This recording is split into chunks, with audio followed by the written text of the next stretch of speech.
आयो लाल सभई चओ झूलेलाल। अॼु सिंधी पापड़ डे आहे।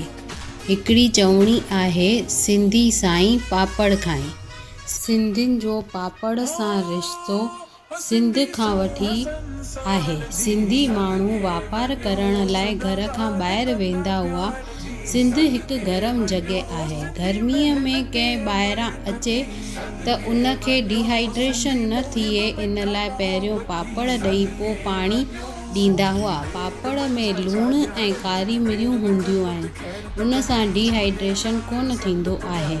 पापड़ उड़द जी दाल सां ठहंदो आहे, उन में प्रोटीन हूंदो आहे। पंहिंजा वॾा हर कमु सोचे सम्झी कंदा हुआ, तॾहिं हुननि पापड़ ठाहे पापड़ खाइणु चालू कयो। जॾहिं विभाजन खां पोइ सिंधी सिंध छॾे आया त सिंधी मायुनि पापड़ ऐं अचार ठाहे विकिणे पंहिंजो घरु हलाईंदी हुयूं। पापड़ जी इलाही सारी डिश ठहंदियूं आहिनि। पापड़ जी भोर, पापड़ जो पराठो, पापड़ जी भाॼी, मसाला पापड़, पापड़ जी चाट ऐं इलाही तरह जी पापड़ जी डिशूं ठहंदियूं आहिनि। पापड़ अॼु सॼे देश विदेश में खायो वेंदो आहे। होटल्स में बि पहिरियों पापड़ सर्व कंदा आहिनि।